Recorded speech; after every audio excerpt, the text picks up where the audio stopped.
1/3 of all murder cases in America remain open. He had told me that if I opened my eyes, he would slit my throat. Each one is called a cold case. The DNA evidence taken from the victim was a match. The Linden rapist was at it again. Based on the hit A&E television program. A phone call is placed, one that changes a family's life forever. Cold Case Files, the podcast. You could see the fire in his eyes. He screamed at me, "You want it? Get your tape recorder out." Get new episodes of Cold Case Files every Tuesday on Podcast One, Spotify, Apple Podcasts, and anywhere you listen to podcasts.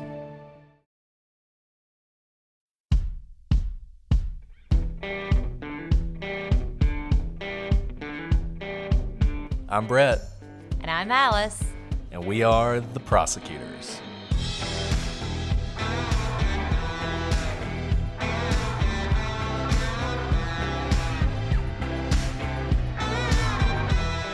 Today on the Prosecutors, we talk cars, cell phones, and phone booths.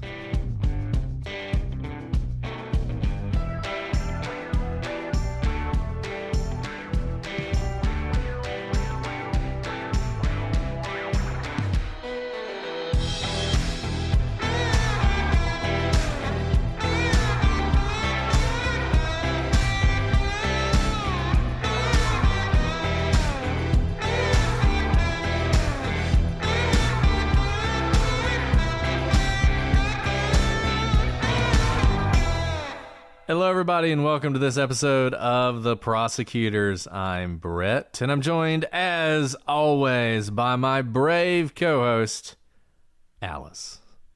Hi, Brett. I don't know how brave I am. Brave. I'm bravely sitting in a closet during a storm. We have that going on. These thunderstorms are pretty crazy going on right now. Yeah, we pretty much have one every day. We've lost at least one day of recording to it. I've lost power twice this summer. Twice in like a week, I think. Yeah. The first time lasted for 24 hours. The second time was like, only a couple hours, so that was fine. But I'm used to it. I can rough it, Alice. I don't need technology. I believe you can rough it, but it is tough not to have air conditioning in this weather because it's literally over 100 degrees. I don't know how people did it back in the day. I don't know how they lived down here without air conditioning. But they probably didn't. Well, things are getting hot in our case, Alice. Indeed. See what I did there? That was really good. This is episode 11, and we said we'd do it in 14, so we've only got 4 to go, including this one. I think we're going to make it. I'm feeling the heat. You see what I did there? I see what you did there.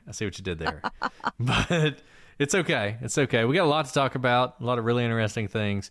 We're going through sort of the controversies in this case. We've talked about livor mortis. We've talked about tapping on the desk. Now we're going to touch on cell phone stuff. We're actually going to do another episode on that. But we're going to talk a little bit about that. We're going to talk about Hae-Min Lee's car, which is a big sore subject for a lot of people, and some other things of interest. We have a lot of sort of different little things we're going to talk about. We will start with cell phones, and unfortunately, I think I'm the one who has to start, so I have to say this gentleman's name. Werwanowitz, who was a cell phone expert who worked for AT&T as a network engineer. If you've read the trial, it's a pretty intriguing part of the trial, not only because of the technology itself and what we're going to learn, but because it was so new. And because it was so new, there was actually a pretty extensive voir dire on whether or not Werwanowitz was really an expert, whether or not this was the kind of thing you could have expertise in. We really need to do a legal briefs on this subject of expertise and the Daubert wow. standard. Sorry. Getting all fancy on me here. Sorry. There is a senator from Louisiana who doesn't know how to speak English. He calls it the Daubert standard, and I got stuck on that. It's actually the Daubert standard, and the Daubert standard, which is all about whether or not something is actually real science or not, whether it's the kind of thing you can have experts testify on. And so if you read it, it's pretty interesting because Gutierrez is really going after this, and there are times where it actually feels like she might get him excluded. And eventually he gets qualified as an expert, but the judge keeps it pretty narrow. Basically, makes him a expert on the subject of AT&T wireless equipment made by Ericsson, and that's what he can talk about. And so there's some objections when he kind of veers off subject as they discuss this. And this expert, he basically presents cell phone evidence with the towers and ABC sectors that we've talked about, and he has these color-coded maps that he's using. And look, it's effective testimony. I think everybody agrees about that. In addition to sort of general testimony about this, he also does a drive test, which is very common with cell phone expertise, where basically he drives around the neighborhood with a test phone, and he uses that to see what towers are pinged for certain calls. This is important because when you look at a flat map and you look at these cell towers, it may seem like cell towers cover a certain area, but topography can have an effect as well. If you have hills or valleys or trees and all this other stuff, it can throw things off. So what he does is he's driving to the areas that the pings appear to show, and he's basically making calls to see what is he actually pinging or not. And he uses this to verify a lot of the stuff that we've already gone through. Now, one thing that he doesn't do, unfortunately, is he's making calls the whole time. He's not doing a drive test where he's taking incoming calls. And as we've said, that's going to be a little controversial. Now, he testifies at the time there's no difference. The records are going to be just as good whether it's an outgoing call or an incoming call. That's the way it is for a while. People criticize Cristina Gutierrez for not going after him on this because of some AT&T data sheets that we're going to talk about here in a second. What's interesting is no one really goes after this. On direct appeal, it isn't brought up. On the initial 2254s, the sort of state habeas and then later federal habeas, they don't talk about this. No one really goes after this, not really until Serial. Serial noticed this. They were one of the first ones to notice it.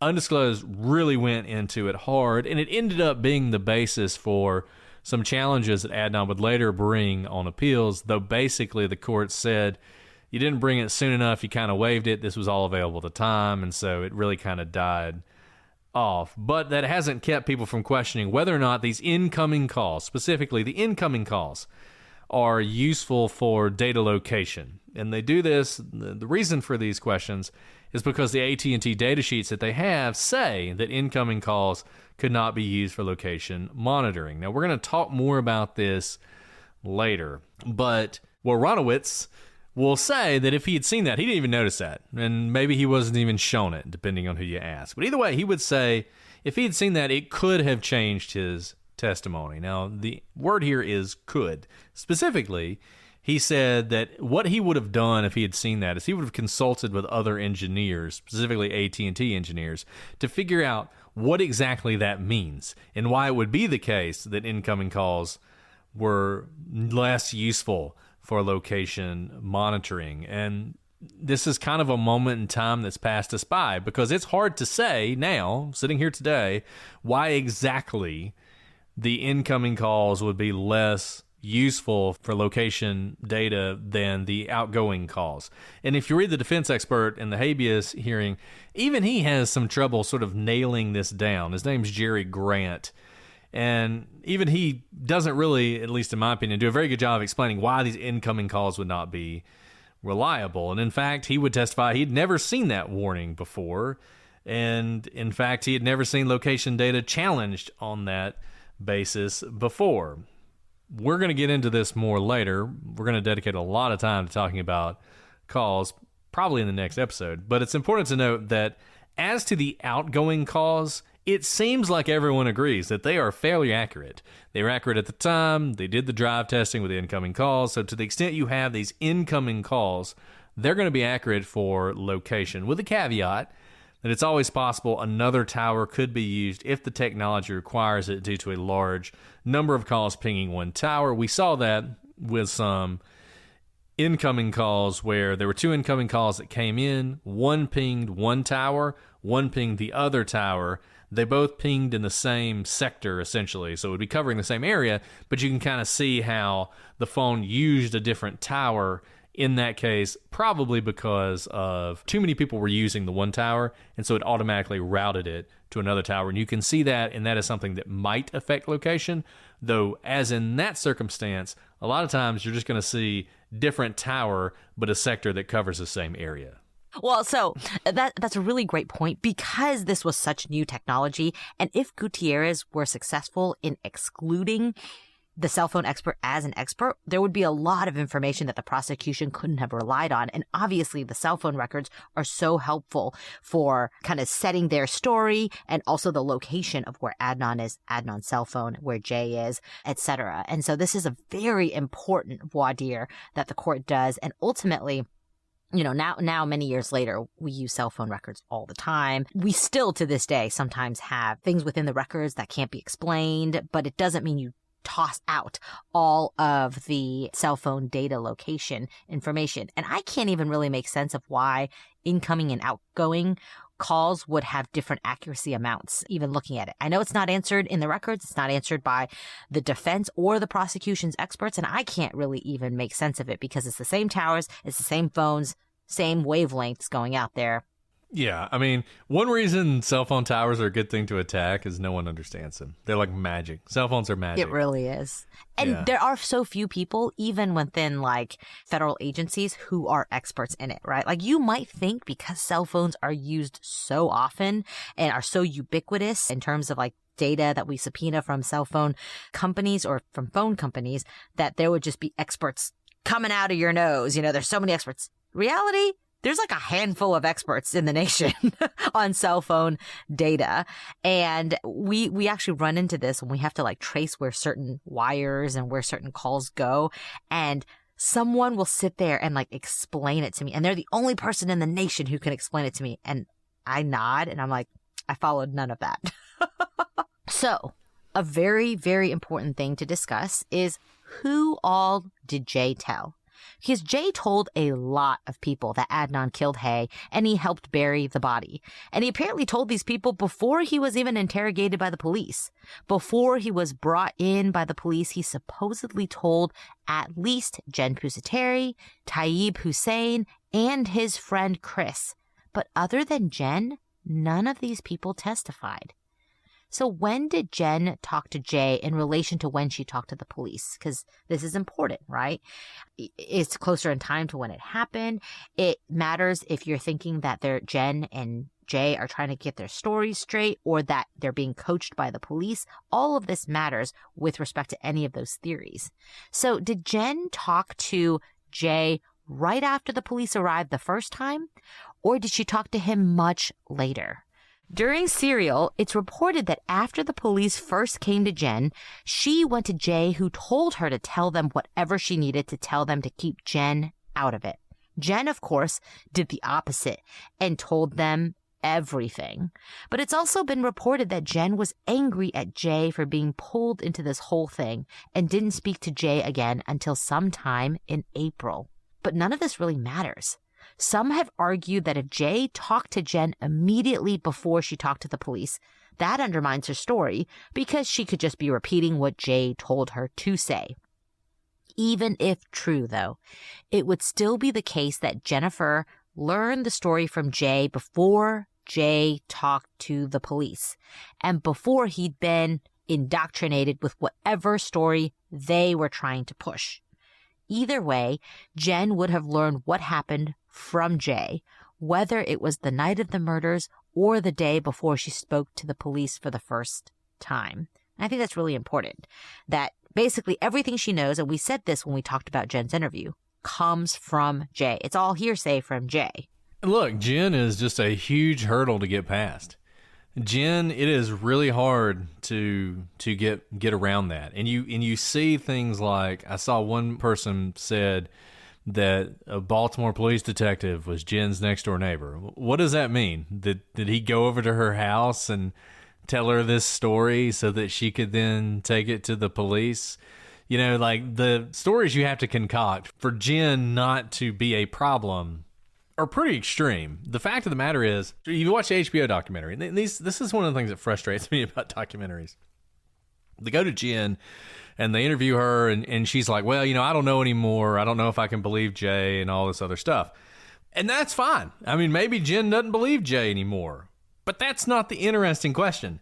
The interesting question is, when did Jay first tell you the story? That's the interesting question. Because if Jay told her that story on the 13th, or really any time before Jay walked into that police department for the first time, that is a huge deal because it really knocks a hole in any conspiracy theory involving the police, because the police couldn't have done it if Jay had already told the story. If he already told the story, then the story isn't the police's.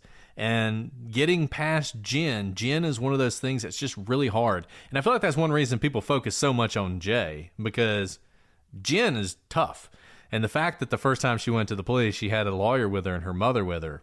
Man, I mean, what do you do with that if you're trying to disprove this? And it pushes me just more and more to think that if Adnan didn't do it, it has to be some combination of Jen and Jay. And we're getting closer and closer to theories, and we're going to talk some about this. But the fact that Jen knew so much before anybody talked to Jay is a real problem. I think if you're trying to get Jay out of it, I'll put it that way. If you're trying to remove Jay from the equation, which I think is necessary to get Adnan out of it, then I don't know how you do that given that you have Jen. So let's talk about something that has come up a couple times. The phone booth. The eternal debate. Is there a phone booth or not at the Best Buy? You know, if you listen to Serial, Sarah Koenig, she spent a long time and a lot of effort trying to figure out whether or not there was a phone booth at Best Buy. And you remember she gets like the plans? She gets the plans for the Best Buy, and she's calling people and she's trying to figure all this out. Is there a phone there or not? Because this is important, because Jay says, Adnan called me from the phone booth. Was there a phone booth? Well, we have the benefit of something that she did not have. And we've come back to this several times. That is the defense file in this case.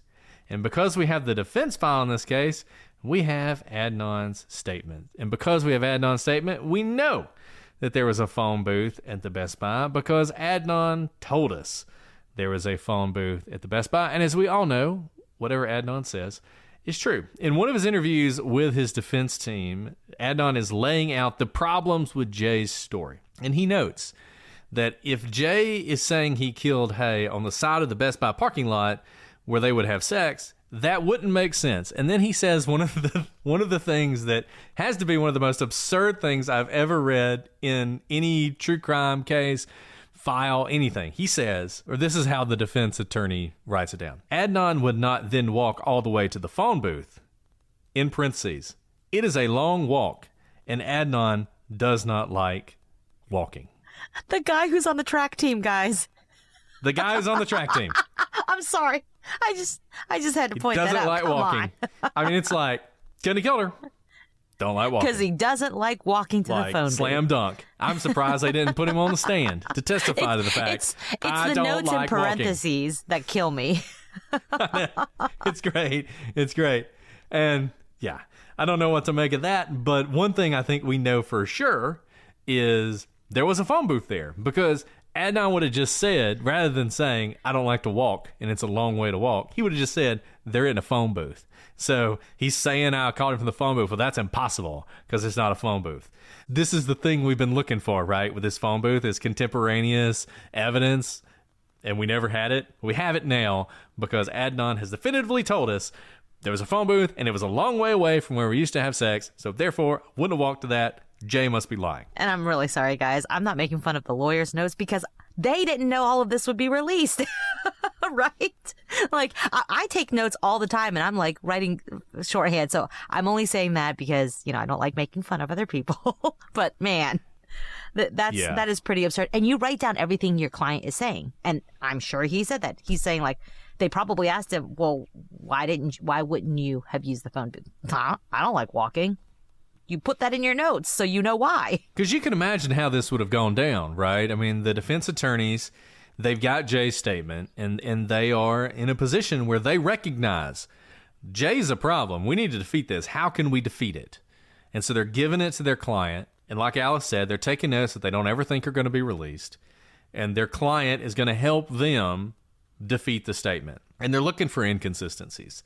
And a big one would have been if there had been no phone booth. I mean, that would have been a great thing to be like, he says he's up there testifying that he called him from the phone booth.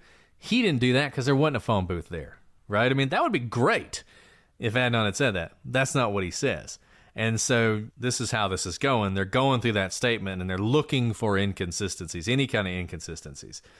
And this is a pretty weak one in the grand scheme of things, but nevertheless, they write it down. You know, they're taking good notes. They're recording everything their client said. They write this down. And I just want to reiterate, in the future, anybody out there, if you are advocating for someone you think is not guilty and needs to be released because they're innocent, whatever you do, do not release the defense file. It is never going to be good for you because there are going to be these candid moments in the defense file that read like this. So there you have it.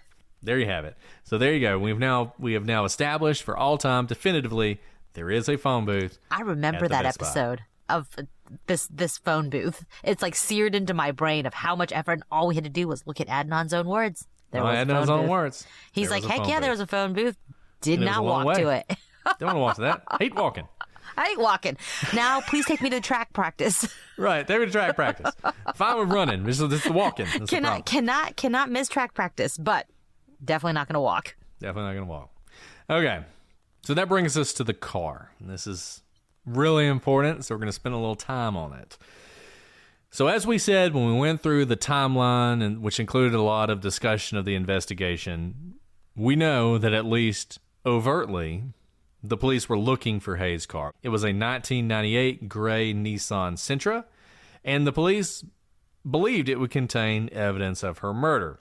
The search for the car began basically as soon as Hay disappeared, with initial reports indicating the police looked in school parking lots, hospitals, hotels, and motels, as well as the surrounding area of the school with no luck. In fact, we also know that the police initially conducted a search looking for Hayes' car around where Don Kleinditz lived, because obviously Don is the boyfriend, and because he's the boyfriend, one of the things you're going to have to do is either eliminate him as a suspect or start to hone in on him. And so they're thinking, hey, he could have done it. So they're looking around his house to see if they can find Hayes' car. They don't find it. So at this point, after Hay had disappeared and they can't find her car, they don't necessarily believe she's been murdered. Indeed, documents in the police file indicate their initial thought was that she'd traveled to California to be with other relatives, or the man that is often called her father, but in fact was sort of a stepfather figure to Hay. And this is consistent with what a lot of people in the school said, that yeah, it was weird that she left, but we all thought maybe she'd wanted to go to California. She talked about going to California, so maybe that's what she did. As we've said, in fact, her father was still in Korea, but her mother had this serious relationship with this man, and Hay had talked about going back to California, and so that was something the police had considered. And I think at that point they thought, look, we can't find the car, we haven't found it anywhere. Maybe, in fact, she drove to California. I think that was probably something the police were thinking initially. And so when Hayes' body was found, and this was now a murder investigation, the police canvassed the area around Leakin Park and the neighborhoods on the route from Woodlawn High looking for Hayes' car, but again, to no avail. They'd also contacted tow companies in Baltimore and asked them to canvass their lots, again, with no success. On February 20th, they put out a bulletin to all officers on the East Coast describing Hayes' vehicle with its information and requesting that no one disturb the vehicle if it was found. And Crime Stoppers actually jumped in and put out a $2,000 reward for information on the car, along with images and the license plate. Police requested helicopter and dispatched officers to canvass surrounding neighborhoods for the vehicle. Basically, this is like an all-out search for the car. They really are stopping at nothing, right? They're even requesting helicopter. I think they were denied the use of the helicopter, but they're trying everything they can, asking the entire Eastern Seaboard law enforcement to help them look for this car because now they have found a body. And they also include bolos for beat cops. Remember, beat cops are out on the roads all the time. They're out there literally going down every single street and have probably the best luck of finding a car that they can't find, just hoping that someone getting this information will stumble upon Hayes' car. But all of these law enforcement efforts, all of these beat cops on the lookout, all of these bolos be on the lookouts, the helicopter requests, all of these law enforcement, I can't emphasize enough how many cops were at least notified to keep their eyes open for this car. They did not find her car. In fact, they did not find the car until Jay Wilds led them to the car. And the car was eventually found at what's been called the Edgewood Lot. The location is not far from the place Hay was buried, but it is not a place that people would ordinarily drive by, including the police, which makes sense that despite all these bolos and despite all of these requests for these beat cops who are going down every street to look out for Hay's car, none of them saw it because it was parked somewhere that people don't typically drive past. It was parked in an alleyway with 4 entry points generally used by only the residents of that area. So this presents a great difficulty for anyone who believes Jay is making up the whole story from whole cloth.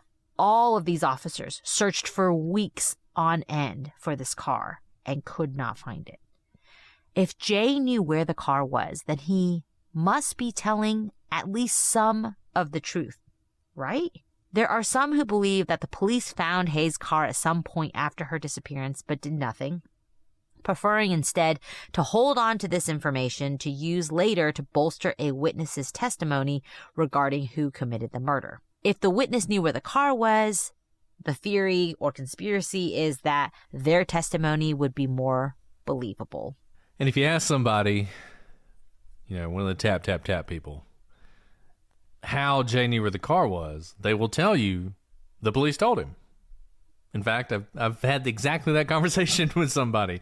How did the police know? Because, look, we're looking into this case. We're trying to approach this with an unbiased manner, but I need you to explain these things to me. I need to know, what is the answer to these difficult questions?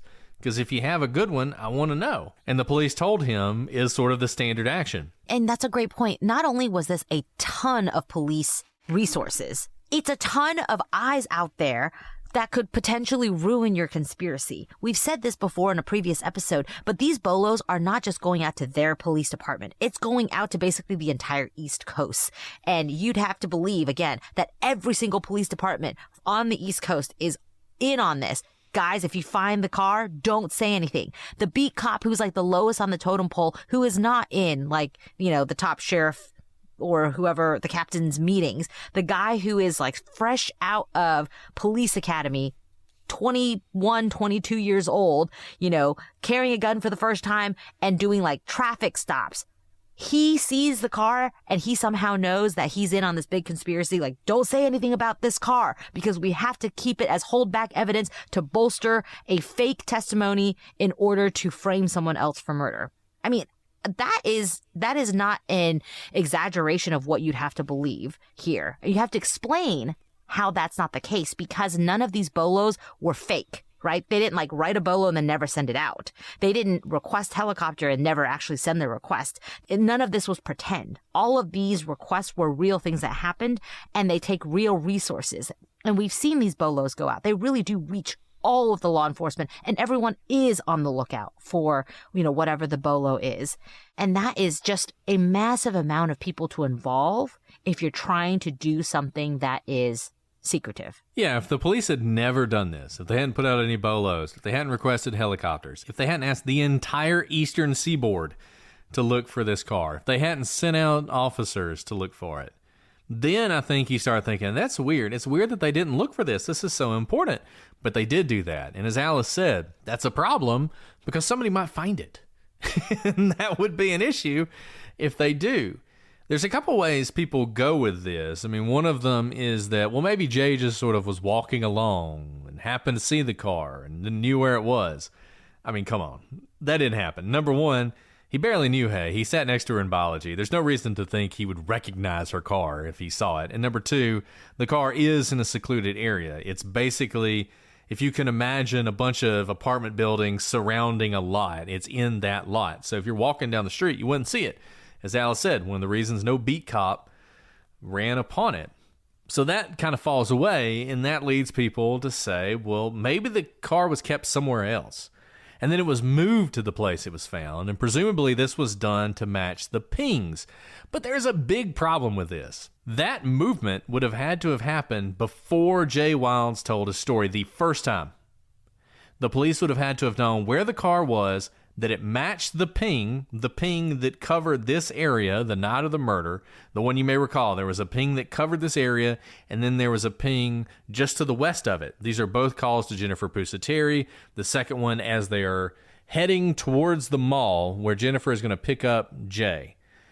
You would have to know that when you put the car there, because if you put the car in the wrong place, if you put the car in a place where the ping hadn't happened, where there was no ping, well, then you got to explain that somehow. So you need this to match, which means you have to have an understanding of the ping. But the police pretty clearly did not have an understanding of the ping the first time they talked to Jay. Remember, they're still requesting this information from AT&T. Information they already have, but they're requesting it again because they have such a lack of understanding.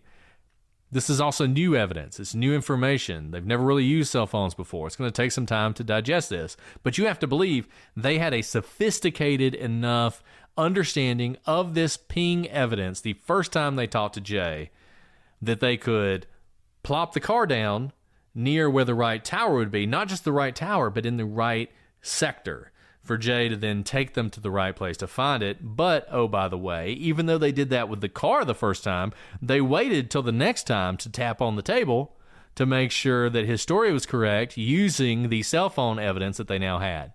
They forgot to do that the first time. The only thing they did was they plopped that car down and in just the right place so that Jay could lead them to it and it would match the cell phone ping. And, of course, the evidence the car was ever moved is scant at best. There's a couple things people have pointed to. One is that someone ran the car's license plate a few weeks before it was found. But one thing that happened is when this documentary came out that HBO did, there were a couple really sophisticated private investigators who were hired to look into a lot of the different claims that were made in this case. These are guys who work with the Innocence Project, a lot of different people, and they dug into this, and they were actually able to show that. And remember, these are defense investigators. These are people who are on the side of Adnan. They investigated this, and they were actually able to show that this was actually just someone checking to see whether the car had come up anywhere, which is standard procedure. You're running the car to see whether or not it pings. For instance, maybe you run the car and somebody's towed it somewhere because they don't realize what they have. And so you're putting that information in and you're looking for it. That is what was happening here. This wasn't somebody who found the car in the lot, ran it, realized, oh my goodness, it's Heyman Lee's car. Now let's keep it here, not look at it, not go into it, because eventually maybe we can use this to bolster a witness who can frame someone for us. They were able to rule that out. There have also been efforts to demonstrate that the grass beneath the car should have been dead when in fact it was green. And this claim is based on a single photograph of the car next to another car that shows some green grass under Hayes' trunk, while the grass under the other car is brown.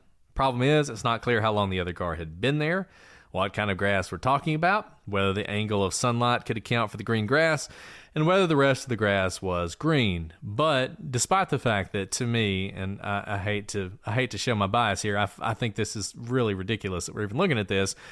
The HBO documentary attempted to do something with this, to show that this is somehow problematic, and they came up with inconclusive results. There was nothing about the grass that was definitive. The grass that they were testing decades later, too. Angi has made it easier than ever to connect with skilled professionals to get all your home projects done well. If you own a home, you know how much work it can take. Whether it's everyday maintenance and repairs or making dream projects a reality, it can be hard just to know where to start. But now, all you need to do is Angi that and find a skilled local pro who will deliver the quality and expertise you need. And Alice, you can turn to Angi with confidence no matter what the size of your home or the size of your project. Whether you've got a 100-year-old house like I do where it seems like things are always breaking, or if you're renting and you're needing someone to help you with moving, installations, or cleaning, Angi is there for you, and they're there for you with confidence. So, Angi has over 20 years of home service experience, and they've combined it with new tools to simplify the whole process. Bring them your project online or with Angi's app, answer a few questions, and Angi can handle the rest from start to finish. Or they can help you compare quotes from multiple pros and connect instantly, which means you can take care of just about any home project in just a few taps. Because when it comes to getting the most out of your home, you can do this when you Angi that. Download the free Angi mobile app today or visit Angi.com. That's ANGI.com. Check them out today. Angi.com. ANGI.com.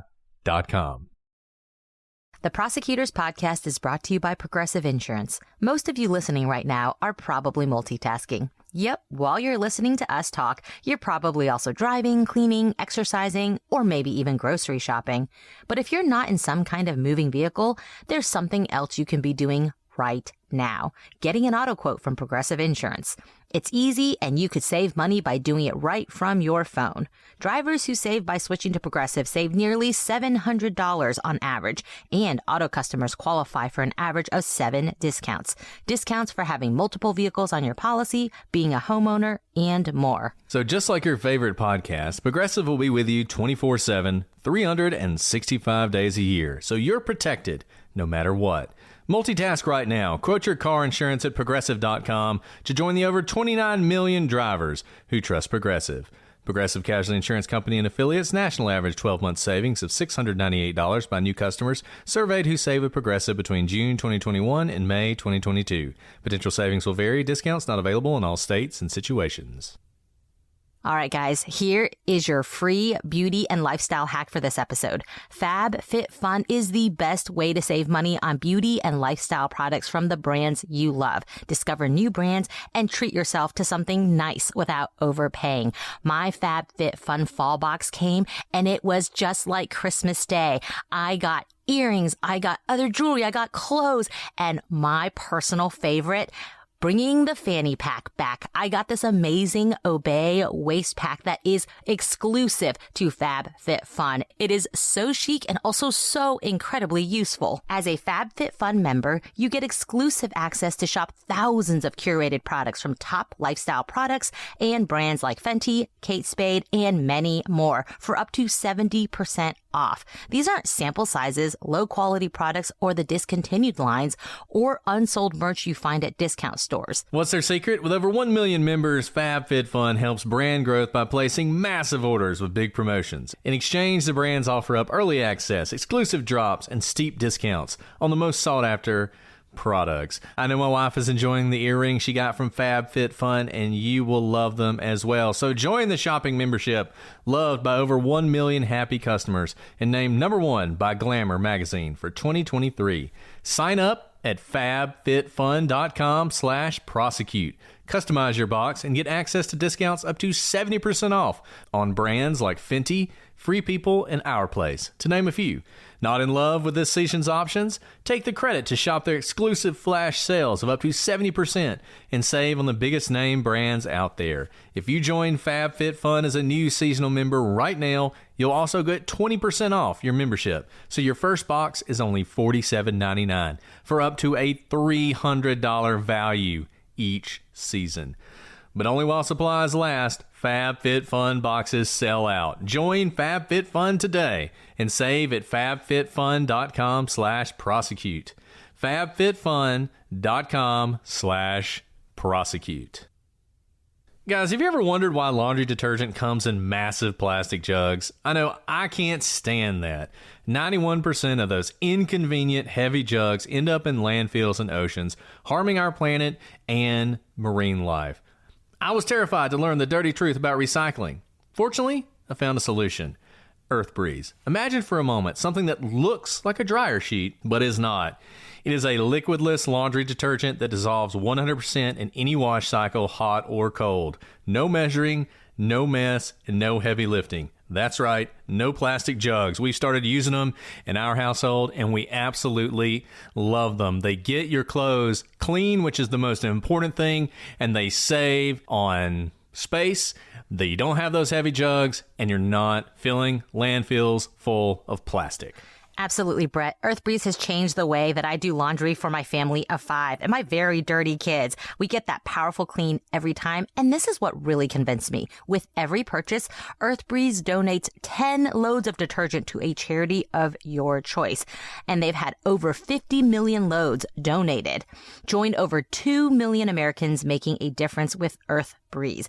If you're still not convinced, they offer a 100% satisfaction guarantee. If you don't like it, get a refund. No questions asked and no return necessary. Trust me, there is no reason not to switch. Right now, our listeners can subscribe to EarthBreeze and save 40% off. Go to earthbreeze.com/prosecutors to get started. That's earthbreeze.com/prosecutors for 40% off. earthbreeze.com/prosecutors. Guys, before we move on, I just have to ask. Raise your hand if any of this sounds like you. You obsessively follow that super credible health expert on TikTok. You take all the latest supplements your almond mom recommends, even the ones that don't taste so great going down. And you embrace the latest diet craze that your best friend just swears by. You listen to all these health-obsessed folks, but when was the last time you went to an actual good doctor? Like in real life, with real medical experience and a stethoscope. If you have to think about it, it's time to head to ZocDoc. There are thousands of top-rated doctors on ZocDoc. They're all listed with verified patient reviews, so you can find and book a doctor who not only has years of experience and an actual medical degree, but also gets you. ZocDoc is a free app where you can find amazing doctors and book appointments online. We're talking about booking appointments with thousands of top-rated, patient-reviewed doctors and specialists. You can filter specifically for ones who take your insurance, are located near you, and treat almost any condition you're searching for. Look, I'm getting a little bit older. I need a doctor. I don't have one. I jumped on ZocDoc, and I was amazed at how quickly I could narrow down the doctors in my area, not only to the kind of doctors I was looking for, but also that most important thing of all, whether or not they take your insurance. So if you are looking for a doctor, go to ZocDoc.com/prosecutors and download the ZocDoc app for free. Then find and book a top-rated doctor today. That's ZocDoc.com/prosecutors. ZocDoc.com/prosecutors. And look, I mean, I get it. There is an effort here to build some sort of scientific evidence that you can use to bolster this idea that the police somehow were involved in this. They moved the car, maybe Jay moved the car. I don't know why Jay would move the car, but that it was stored somewhere and brought out for reasons that aren't entirely clear. But those efforts to this point have fallen through. But put that aside. It is difficult to overstate how unlikely this theory is. As we said, the police were looking for Hayes' car from the beginning, and they did not limit the search to a few key personnel.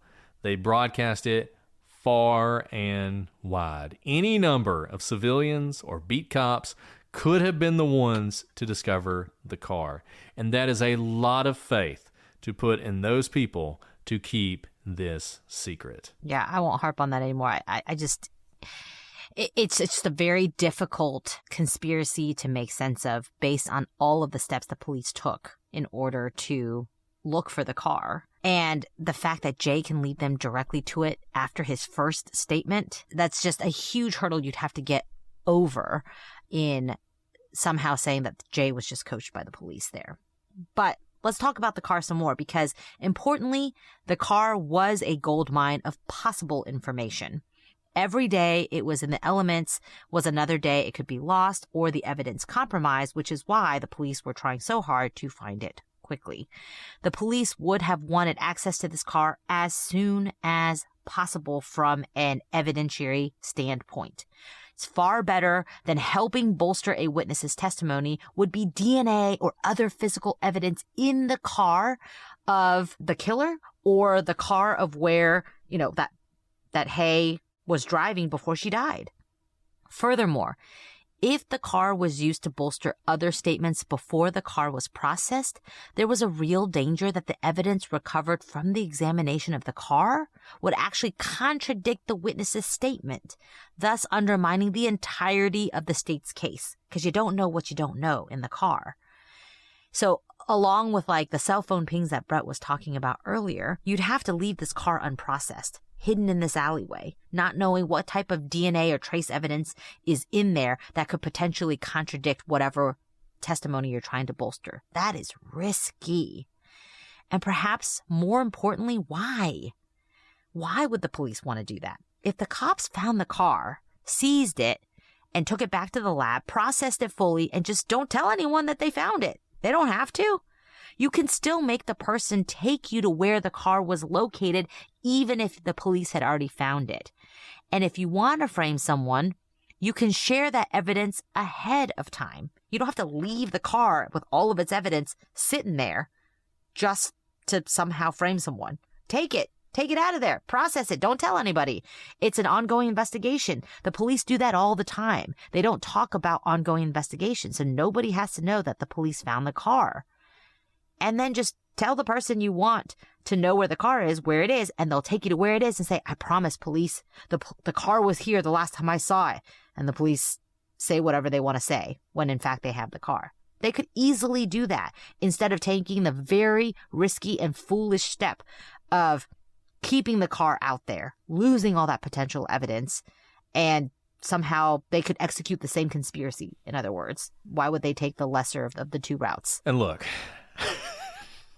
I get it that, you know, police who are framing somebody aren't perfect, and so maybe they don't think of everything. But if you're going to frame somebody with the car, and you've already decided to do that, and you're going to frame Adnan, and you got the car and you know where it is, and you're just waiting for the right witness to come along so you can say, take us to the car, why not leave something in there? Like, throw Adnan's sock in there or something, you know? Like, put some evidence in the car that definitively shows it's Adnan. Like, if we're doing this big time frame job anyway, where we're like hiding the car and leading Jay to the car and all this other stuff, why didn't we put more evidence in the car? Why wasn't there more evidence in the car that was Adnan? It seems kind of weird that you'd put all this effort into it if you're the police, have access to the car the whole time, and not put something definitive in there. So that frame you could him say, with like actual DNA instead of like this liar who has inconsistent statements left and right, has a criminal record, is 19 years old, and even says he's not that good friends with Adnan. Like, if you're going to frame somebody, do it better, police. Yeah, it's like crazy to think that you would frame somebody using this guy. Of all people, right? I mean, it's wild that that's how you would do this. He is not a credible person. Like, of the people you want to believe Adnan over Jay, right? And right. It would make sense to use Adnan to frame Jay, because Jay is frameable. He has a criminal record. Like, he's not friends with the police. He himself calls himself the criminal element of Woodlawn. I mean, given the fact that Jay puts himself everywhere that everything happens, it would be really easy to frame Jay if you're the cops. It wouldn't be hard at all, particularly if you have the car. I mean, remember, if you have the car, we're working on the premise that the police have the car and they're just looking to frame somebody because they want to clear this murder. Remember, that's the theory for why they're framing somebody. It's not that, like, you know, Don was good friends with the mayor or something, and so they got to frame somebody else. The sole reason for this is like, we got a murder, we should clear this, right? I mean, that's the theory.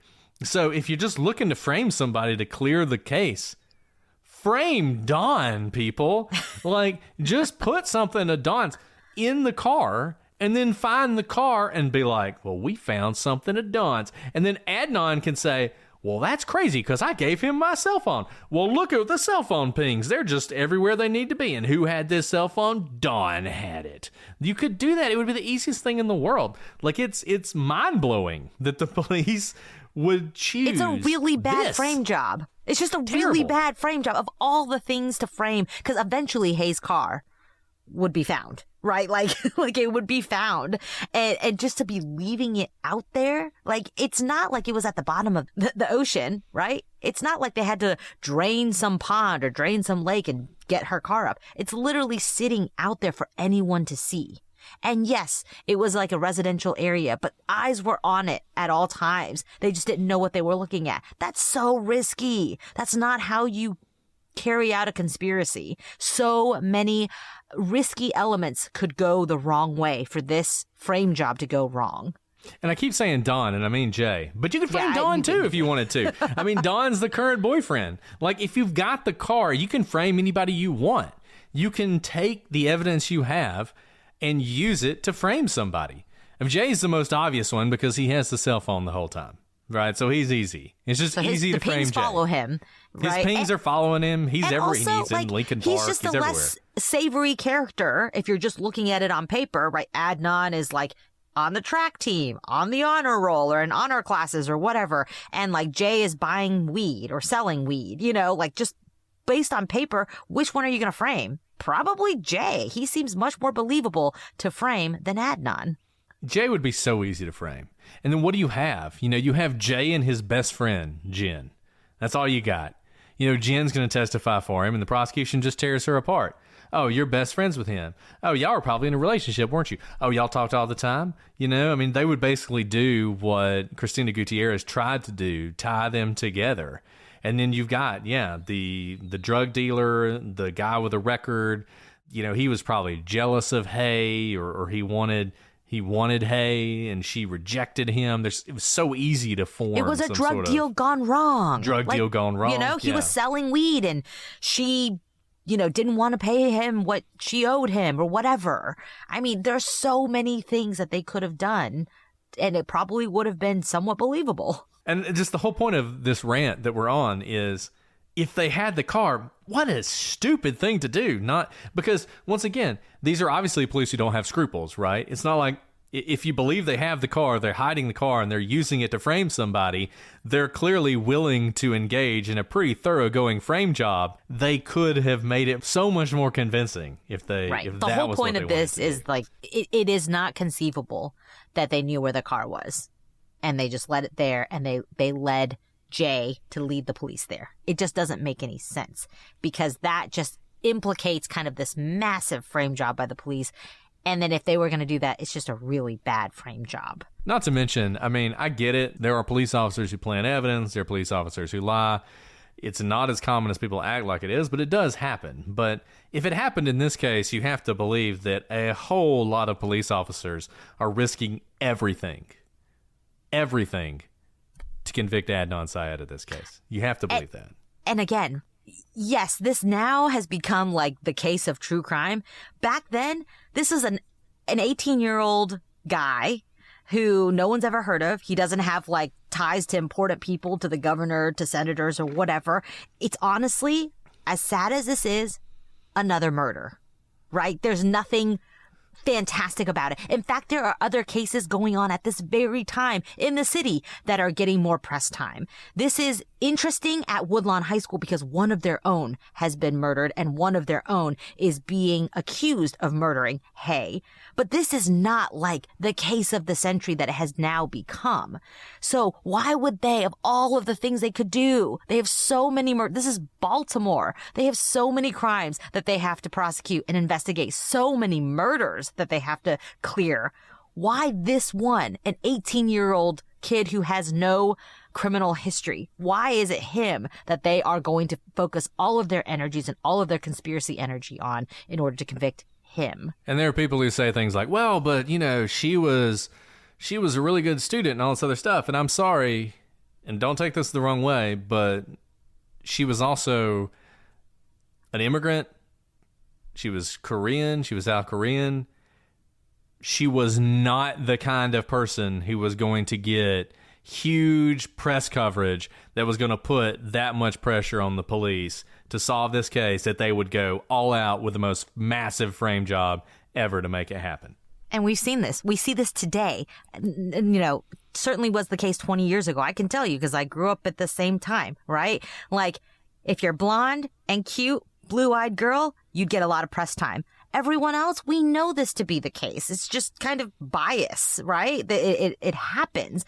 Do not get as much media playtime. She does not fit the mold of the John Bonet type or, some other cute blonde girl who gets murdered. She was an immigrant, like you said, She mattered. Absolutely, she mattered. But this was not the case that gripped the nation at the time.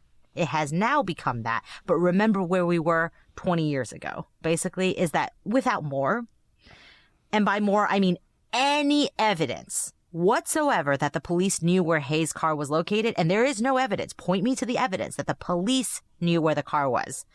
The idea that the police knew where Hayes' car was before talking to Jay is not only highly unlikely, it's frankly laughable. It is laughable. And I get that it's important if you want to go a certain way with this case, but I'm going to need more than just the assertion that the police told Jay where the car was to believe that. I'm going to need something, anything. and I'm not getting it. Let's bring this forward 20 years or so to another thing that's controversial. We're going to put this online on the website for this episode and look at it because we're going to describe it. I'm a little concerned that our ability to describe it may not be great, so look at it. And this is the prosecutor's note that became important in the recent motion to vacate the conviction of Adnan Syed. So when Adnan's conviction was overturned, one of the reasons cited was a note written by the prosecutor that Adnan's team claimed was Brady material that was never turned over. If you read any mainstream coverage of this case, it will say that Adnan Syed's conviction was overturned because of Brady material that was not turned over. And this material was said to point to another suspect. Now, we have discussed how this is a pretty weak Brady claim on our other podcast, Legal Briefs. But what about the note itself? What does it show? So the note is written on a piece of yellow legal pad paper. He told her that he would make her disappear. He would kill her. This is the note that has been pointed out as being the note that leads the defense to say, look, if we'd have had that, we could have pointed to an alternative suspect. And according to reporting, that alternative suspect, the he in that note, is none other than Bilal Ahmad, who we have mentioned several times over the course of these podcasts. And Bilal Ahmad, if you don't recall, is someone who was a leader in the mosque. He would later become a dentist, and he would later be convicted of sexually assaulting several boys. And he would basically, I guess he would use nitrous oxide to knock them out, and then he would sexually assault them. So he's already a criminal. He's the same person who, if he did not purchase Adnan's cell phone, he put Adnan's cell phone on his cell bill. So, does this hold water? Well, when you look at the entire note, it has a little bit different connotation than if you look at that in isolation. The entire note is actually a written notation of a call the prosecutor, Kevin Urich, took. And I'm going to read this to you. Part of it is blacked out, and so we're going to have to speculate a little bit about what is beneath the blacked out parts. But I'm going to read it to you. So it starts off, she's very scared. So this is his notes. He's on the phone with somebody, he's taking notes. She's very scared, has some legitimate fears. Prior to the murder, and this is blanked out, was upset that the woman was creating so many problems for Adnan. He told her that he would make her disappear. He would kill her. Admits, it's covered up, makes grandiose statements. Very high opinion of himself, so she did not necessarily take him seriously. Another witness, Wiles J. He was involved in burial of the body. Aware, blank, saying, blank got confidential information from Adnan's case. Blank would talk to Christine with blank and Adnan when body was found. So apparently she is with blank and Adnan when Hayes' body was found. Both talked about police ability to determine time of death. Asked about her, can't really read what this says, experience, rate time of death. Another blank, Muslim student, blank. Okay. Like I said, take a look at the note. We're going to post it. I want you to look at it. There are two ways to read this note. One is the way the defense wants you to read it. This person, whoever this woman is, heard Bilal say he was going to kill Hay, presumably because she was making trouble for Adnan. However, reading the note again in context, it's clear that whoever this is heard information from Bilal related to the case. Note that this person was with Bilal and Adnan when the body was found. They also know that Bilal has confidential information on the case and that he talked to Christina, Adnan's attorney. If Bilal had told Hay that he was going to kill her, and it's not clear that he'd ever met Hay, this person, the woman, who many people speculate is Bilal's now ex-wife, wouldn't necessarily know that. But if he was sharing information with her he'd learned from Christina, information like Adnan had threatened to kill Hay, then it would fit. This is bolstered by the second major piece of information in the call, that Jay was, quote, another witness who had helped bury the body. Unless we think this case is much weirder than it already is, Jay wouldn't be another witness to Bilal killing Hay, and he wouldn't have helped Bilal bury the body. When Urich, who is a prosecutor, was asked about this, note, he said that the he in the he told her he would make her disappear statement was Adnan. If this is true, you can see why this is basically useless evidentiarily and not worth doing anything with, including turning over to the defense. The information being given isn't firsthand. It's the information that Bilal has heard from Adnan's lawyer, which his lawyer, Christina, had in turn gotten from discovery in the case. So the prosecution is essentially hearing back from Bilal's ex-wife the information that they are responsible for generating in the first place. They would not and could not use her statement in their case, and they would be under no obligation to turn it over to the defense. In fact, they already had, and that's why Bilal got it in the first place. That's confusing? Read the note. Take a look at the note, think about it in its entirety, and see whether or not you think it is Bilal did this, or whether or not it is Bilal talking about Adnan. Yeah, absolutely. I think you said that really well, Brett. The one thing that really jumps out at me that you have to reconcile with if this is talking about Bilal killing Hay is the J piece. The J piece is still very clear that Jay helped bury the body. And we haven't seen anything with respect to Jay and Bilal being connected, that their cell phone pings were together. Why would Jay help Bilal? It makes no sense whatsoever. And that is still there. Unless, again, like what Brett was saying, we get these calls all the time where people think they've learned information, but because we know the whole case file, we're like, you're just repeating information that you heard that we turned over to the defense. And that's not information we have to turn over yet again, because we get these calls not infrequently, right? Also, it's from a lot of basically spurned lovers. We get a lot of those, like ex-girlfriends, ex-wives, or roommates of exes or whatever, who think they've heard something and they just have to tell the police what they know. And they seem to think they know more than they actually do. And let me say one other thing about this note. One thing that is so frustrating about this is the way that the Baltimore city attorney, or whatever she's called, the way she handled this short-circuited so much that would have been helpful. This note really needed to be debated in public in a hearing, because if you'd had this follow sort of the ordinary course of business where the defense files something, they make a Brady claim, the prosecution has their opportunity to argue about this. It wouldn't be me trying to interpret this for you or you reading it trying to interpret it. It would have been people testifying about it. It would have happened in open court.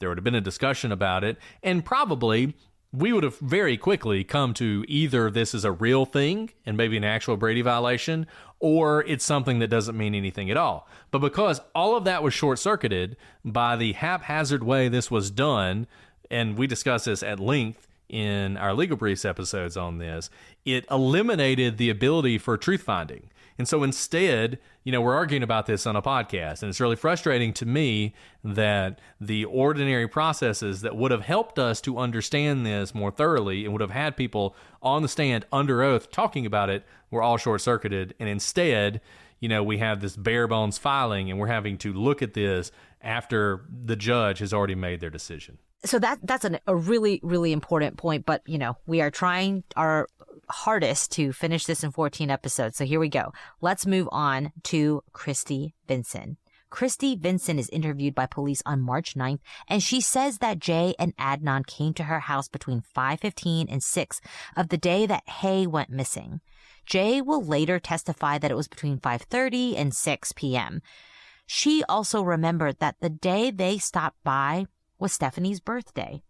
She knew Jay through Jen Pusateri, who was her sorority sister. Jay and Adnan, she said, were acting very strange. And Christy thought they might be high. She thought Adnan was definitely very high, but didn't really know about Jay. Christy said they were acting shady. Adnan was sort of slumped over against the bed, which also doubled as a sofa, and Jay was sitting next to him. Now, Jay was not his ordinary happy-go-lucky self, and Christy felt uncomfortable. They only stayed for 20 to 30 minutes when Adnan got a phone call on his cell phone, and Christy remembered Adnan saying, quote, "If they come talk to me, what should I say? What should I do?"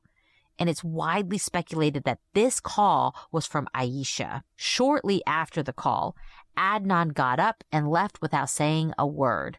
Then Jay got up and followed him without saying a word. After a few minutes, Christy looked out her window, and Jay and Adnan were sitting in the car talking. Then they drove off. They left in such a rush that Jay actually left his hat and cigarettes at Christy's house. Sometime after 10 p.m. that night, Jen Pusateri and Jay returned to Christy's house, and Christy described the encounter as odd. Jennifer seemed completely zoned out, as if she wasn't even there, and Christy asked what was wrong, and Jay told her not to worry about it. After 30 to 45 minutes of weirdness, Jen and Jay left. And just like before, Jen and Jay don't even say anything. They just kind of get up and leave. Fast forward, after Hay was found, Jen told Christy that someone she went to school with when she was at Woodlawn had been found in the park, and the police wanted to ask her questions about it. Jen told Christy she didn't know why the police wanted to talk to her.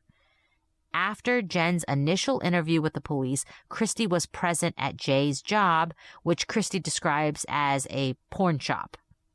When Jen told Jay that he needed to tell the police everything he knew, but Christy didn't really know what she meant by this. She just overheard Jen telling Jay this. After they left the place where Jay worked, Christy asked Jen, "What's going on?" And Jen told Christy that Adnan had strangled Hay and the police were asking questions about it. Christy said this made her really angry. She couldn't believe that Jay would bring someone like that to her house. At the time of this conversation, the manner of Hay's death was still unknown. Christy's testimony is obviously incredibly problematic for Adnan, and those who have sought to exonerate Adnan have focused on debunking Christy, most famously in the documentary The Case Against Adnan Syed. The producers of the show found a class schedule for Christy showing that she had a class that semester from 6 to 9 p.m., and it was one that only had 3 sessions. Christy's actually surprised by this, as she clearly remembered watching Judge Judy when Adnan and Jay came over, but Judge Judy comes on at 6 p.m. So there's a few possibilities here.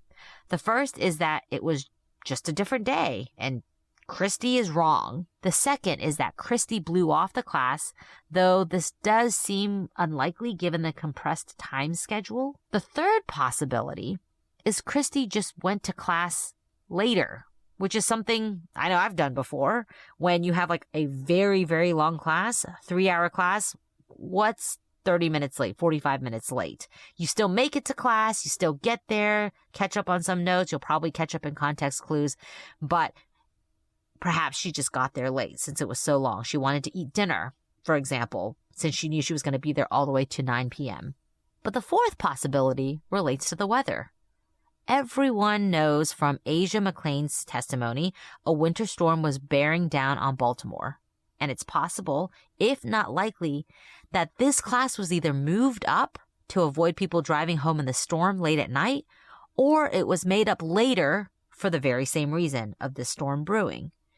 It's unfortunate that this question was only raised to Christy 20 years later, as now she understandably has no recollection of the day whatsoever, and it's impossible to know if such an ad hoc change of her class really happened. But there's also a fifth possibility.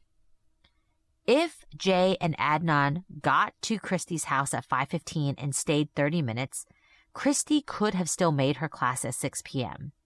The problem with this, of course, is Judge Judy, which definitely did start at 6 p.m. Of course, it's also possible that this is the detail that is wrong. We know that Krista found out from Aisha Pittman that Hay was missing at around 5 o'clock. She learns that Hay is missing, and she knows that Adnan was supposed to get a ride from Hay. So at 5:14 p.m., Adnan gets a call that goes to voicemail, and it lasts for 1:07. Krista will testify that she called Adnan and left a message for him to call her and that Hay was missing. Immediately after that call, it appears that Adnan checks his voicemail. Because this call doesn't have location data, we actually can't know where Adnan was at the time. At 5:38 p.m., Adnan calls Krista, though this call only lasts for 2 seconds. So it's not a stretch to think that it was the call from Krista and not the call from Officer Adcock at 6:24 that set off Adnan and led him to ask, if they come talk to me, what should I say? What should I do? Adnan may have been asking this question of Jay and not the person on the phone. But the problem here is that this 2-second call pings 501 North Athol Avenue, which covers the I-70 park and ride.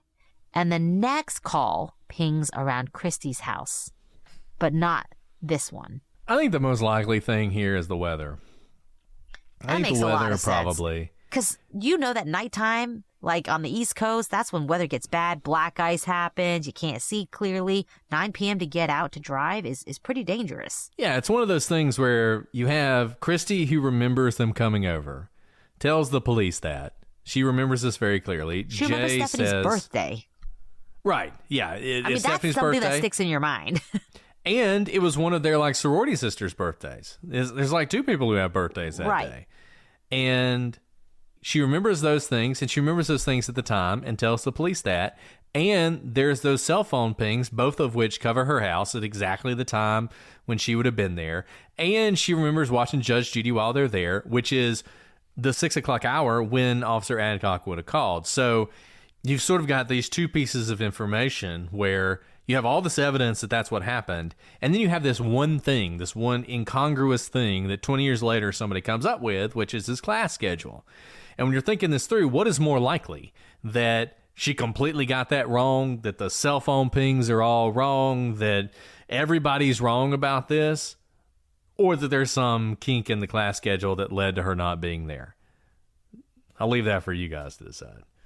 It also doesn't really matter that much because it's just, you know, it puts Adnan and Jay together that night, but we know they're together that night. You know, we know from Adnan's own statements to his defense attorneys that he was with Jay when the call from Officer Adcock came in. He says he was reaching across him to get the phone out of the glove compartment. So it's, you know, it's nice to have Christy because of how weird they act. They act very weird, and they run out, and she sees them sitting down there talking about something. That obviously speaks to sort of their mindset. But as far as putting them together, you don't need this to put them together. But given the cell phone pings and everything else, I think it's more likely that they were at Christy's house just as she remembered and just as she told the police. Okay, we got one more thing to talk about, and then we are going to sign off for today. And that is DNA. We're not going to talk about this for very long because the DNA doesn't really matter. If there is one misconception about this case that should be cleared up, it's that DNA has exonerated Adnan Syed. It has not. No unidentified DNA has been found on Hay's body. No unidentified DNA has been found on Hay's clothes. The only unidentified DNA found was touch DNA on shoes in the back of Hay's car. Shoes that she may have worn that day and she may not have. It is difficult to overstate how insignificant this is. If the DNA were in two places, say the shoes and Hayes' blouse, that would be something. If the DNA were somebody's involved in the case, Jay, Don, Bilal, Sellers, that would be something. If the DNA hit a serial killer in the CODIS database or an unknown subject from another murder, that would be something. But all we have is some unknown touch DNA on some shoes. It would be more shocking if unknown DNA wasn't found. And one thing I want to point out, because people say this, is, well, if Adnan strangled her to death, his DNA should be on her. And so since it's not, he must not have done it. Hay was murdered, and she was strangled to death. And yet, despite that fact, no one's DNA is on her. Someone killed her. And whoever did it didn't leave DNA on her body. Could have been Adnan, could have been someone else. But the absence of DNA tells you absolutely nothing. And I think there's a reason that the appellate court, when it overturned Adnan's conviction, even though they didn't have to do this, took the time to drop a footnote basically pointing out that any claim that this DNA evidence exonerates Adnan Syed is completely without any basis. And it's unfortunate that that statement has spread so far and wide, and there's so many people who have been misled by it because it simply is not true. And so often that exoneration, that term with DNA is just like a mismatch of terms, right? DNA doesn't exonerate you. It just points to you or it doesn't, because it can't rule you out. It's a percentage of the likelihood that this DNA matches someone else. And that's such a great point, Brett. We know that Hay was murdered and Hay was strangled, but no one's DNA shows up. What we do know is that you can be aware that DNA is something that exists, and we have, at least in conversation, Adnan talking about DNA, right? Talking about being scratched by her during a struggle. This is, of course, from Jay's testimony. So he could have been lying, absolutely. But people knew about DNA 20 years ago, and they knew that it was something that you could leave behind. And there's a reason that DNA is not the end-all, be-all, because if you're good, you don't leave behind DNA. If your car is in the elements, if your body's in the elements, DNA gets destroyed as well. And the only place to have unidentified DNA being your shoes, think about all the places your shoes are. There's a reason, and I know Brett makes fun of me for this, that I don't let people wear shoes into my house because shoes are disgusting. But truly, shoes touch everything. And like you said, Brett, if there was not some unknown, unidentified DNA on her shoes, that actually would be a little bit weird, because your shoes touch the most number of surfaces of all of your clothing, you could say. Yeah.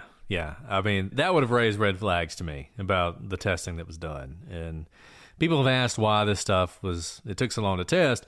We've talked about this before. DNA testing technology is always improving. And I think the simple answer is there wasn't enough DNA to even test before recently. Now we have the capability of testing very small amounts of touch DNA. That's what you have here. But you have to be smart about this, and you have to think about this in context. You know, let's say Adnan was retried tomorrow. Is this something the defense would bring up? Sure. You could bring that up. You could point out that there was touch DNA on the shoes, and that would be something the jury would consider. Is it something that would sway the jury at all? I seriously doubt it. It is so insignificant that it's barely even evidence at all. And that's a great point, right? The defense can go so far as to say, there's no DNA that ties, Adnan to the scene. Okay? But they can't say the DNA exonerates him. They can't they can say that. It's just not supported by the evidence. And so if you are hearing someone say, oh, he's been exonerated by DNA evidence, that is not an accurate statement whatsoever. And as, people point out, according to Jay at least, Adnan was wearing gloves. And that would have also had some effect on how much DNA is going to be left behind. All right. Well, we are nearing the end, guys. We're kind of on track. We are kind of on track. We are going to have a discussion of the cell phone evidence in this case. And then I think we're going to get into theories. Kind of sad that we're coming to the end, Alice. I've really enjoyed talking about this case with you. I don't know. Maybe we should add a few more 1,000 words in here and see if we can just keep this going. We could always do an addendum, but maybe not tonight. Yeah, maybe not tonight. Well, do you want to answer a question? Do we want to do one question before we sign off? I don't know where things stand with baby Brittany. I might have to go check to see if I've abandoned my child at this point. Well, okay. Well, this time we're going to skip questions for tonight, but we got plenty, and there's plenty of episodes to go. So there will be questions in the future. Leave your 5-star reviews. Leave your questions. We will answer them. Okay, hit us up, prosecutorspod@gmail.com, @prosecutorspod for all your social media. Hello to those of you watching this live and ad-free. Actually, before it's even live and ad-free, watching it literally live. Those of you on Patreon, thank you so much for supporting us. And if you couldn't make it tonight, you're listening to it ad-free, early and ad-free later on. So thank you so much. You guys are awesome, and we love you. But the truth is, we love all of our listeners equally. Patrons a little bit more than others, but, you know. I love them all listeners equally. are equal. Some are more equal than others. Okay, Alice, is there anything else you want to add before we sign off? No, but man, I think we got worked up today. But we're gonna get there. And thank you guys for joining us for this ride. This is really fun, and there's still actually a good bit to talk about. And this is Alice and I have been recording for 3 hours, so anything we got wrong, blame it on that. But all right, guys, we'll be back next week. But until then, I'm Brett, And I'm Alice. and we are the Prosecutors.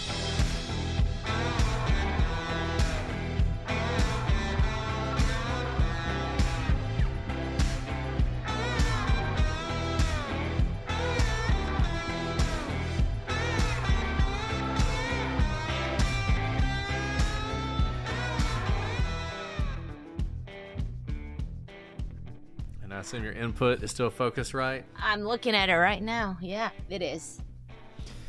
All right. I don't know what we're talking about now. What are we talking about now? Okay, let me go back. Stuff. Waranowitz. I don't know why I cannot say that word. That name. Waranowitz. Oh my goodness, Alice. Waranowitz. It's the "w" that really gets me. I think we'll get to her car, so we'll talk about her car. Okay. I'll mention the car. I'm trying to upload these before I forget. Oh, wait, no, I don't need that.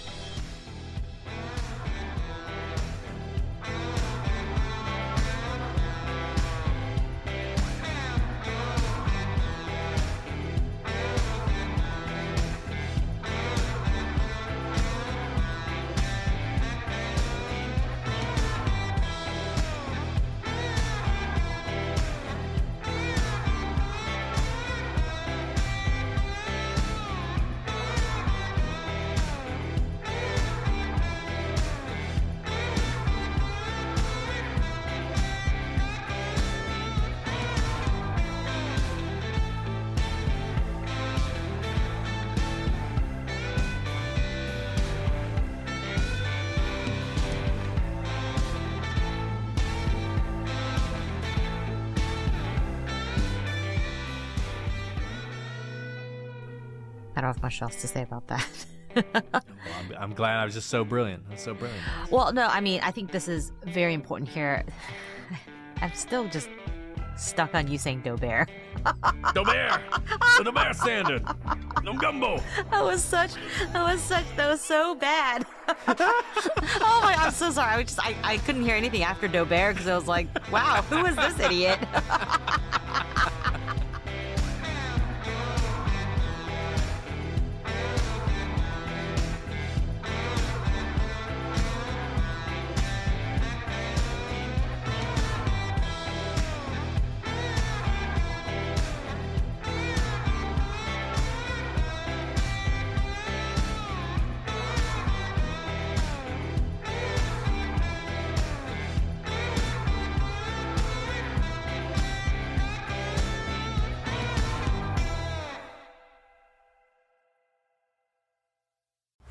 See what hit blockbusters are streaming free this month during Popcorn Summer Movies on PlutoTV. Watch Django Unchained or Transformers Dark of the Moon for an action-packed evening, or The Truman Show and School of Rock for a good laugh with the whole family. Plus, PlutoTV has thousands of other free movies available on live and on demand.